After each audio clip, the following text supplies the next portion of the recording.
Good day. My name is Almarie Nel and I'm an educational psychologist working for Community Keepers. Today we're going to discuss aggressive behavior and how to deal with it in our classrooms. There are many challenges that teachers have to face daily. Overcrowded classrooms, some children struggle with concentration and focus, other learners have learning difficulties and lose motivation in the process, and the list can go on and on. It's been reported that the majority of teachers find verbally and physically aggressive children and incidents the most challenging to deal with in class. Today we're going to discuss this topic in order to understand the reason behind aggressive behavior a bit better, to find possible solutions in dealing with it.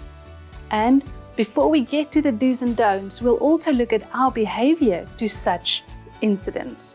Children who are aggressive antagonize other children.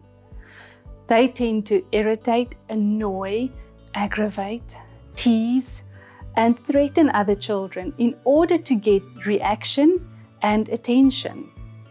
They might be seen as the class bully or the children who don't have many friends. Their behavior is often unpredictable. They tend to be argumentative and difficult to form relationships with. Why do we find these incidents so challenging? When there's an aggressive incident in class, be it verbally or physically, the whole class atmosphere is emotionally loaded for all present, for the teacher, the peers, and the aggressor.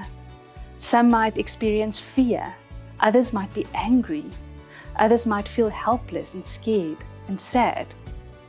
The emotional center of our brain immediately responds to these incidents.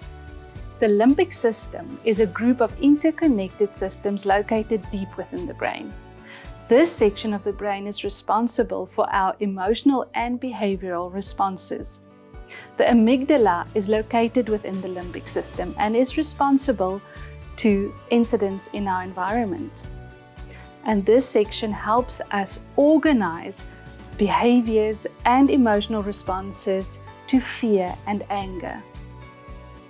The flight and fight response is therefore automatically triggered during an aggressive incident. And it is said, when emotions go up, intelligence goes down. We tend to react impulsively when we are in danger or feel fearful or angry. And this behavior can cause distress and harm. Why do children behave aggressively? There are so many reasons behind aggressive behavior. And us as adults and teachers need to keep in mind that the causes are multiple. We should avoid labeling children as naughty or a bad child or an aggressive child. We need to separate the child from the behavior in order to see and understand why that child behaves in a certain way.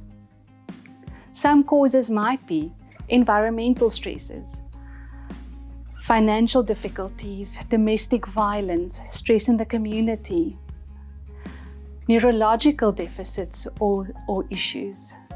Then, emotional coping deficits. Some children struggle to deal with heightened emotions, disappointment, anger, feeling scared.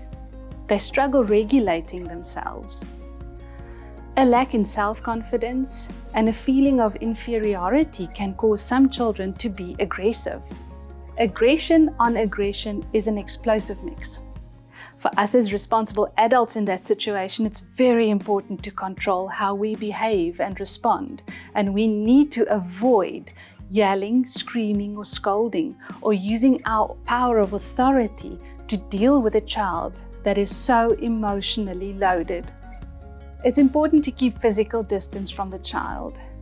Stand next to the child or at right angles. It might be less threatening or intimidating. And avoid excessive eye contact, which can also be very intimidating. Wait a while. Wait till the child is calm and then gently approach the child in order to discuss the consequences and the incident. Being the responsible adult in class, we constantly need to keep our emotions in check. That is the first step in dealing or solving any emotional problem. We tend to feel anxious, tired, stressed, and it's so important for us to know what we are experiencing and how we deal with it. A positive classroom environment will cause change. When children are treated with dignity and respect, they tend to show dignity and respect to the teacher. A reciprocal positive relationship will happen, and this will make children feel at home and more comfortable and safe in their environment. So the teacher's role in building a relationship with a child is very important in dealing with aggressive situations. Always model the behavior that you want to see in children. If we show them how we respond when we are angry or disappointed, that is where they learn how to respond to their anger. Give the child the right kind of attention. Aggressive behavior will succumb to gentleness. Gently respond to what you're seeing. Acknowledge their distress and acknowledge the feeling that they are experiencing. A child will feel respected when this incident is dealt with one-on-one, and this will build a trusting relationship between the teacher and the child. Be genuine. Be genuine in building a relationship with a child in order to understand the behavior better, while being calm and collected and assertive. Create opportunities and situations for the child to show responsibility and praise them for it. Catch them doing something right. Be aware of them when they cooperate without you asking them, and praise them. Leadership. Give opportunities for the child to show positive leadership, because often these learners are leaders. They just don't know how to lead or how to lead correctly and how to vent the energy correctly. Then children should acknowledge and take responsibility for their behavior. Help them own it. Help them strategize and to plan ahead and to apologize to the people who were involved in the situation. There should be core principles and values for every school community. Firstly, positive teacher-child relationships. One-on-one relationships is very important. Secondly, all members of the school community should be treated with dignity and respect. And teachers should also show self-respect in dealing with aggressive, difficult situations. Bullying, violence, interpersonal violence should not be tolerated in school. This will make everyone feel safe in this environment. These core values and principles will help teachers and support staff to create rules and consequences for such behavior. Try to deal with aggressive behavior assertively and effectively in class. This will promote your authority as class teacher.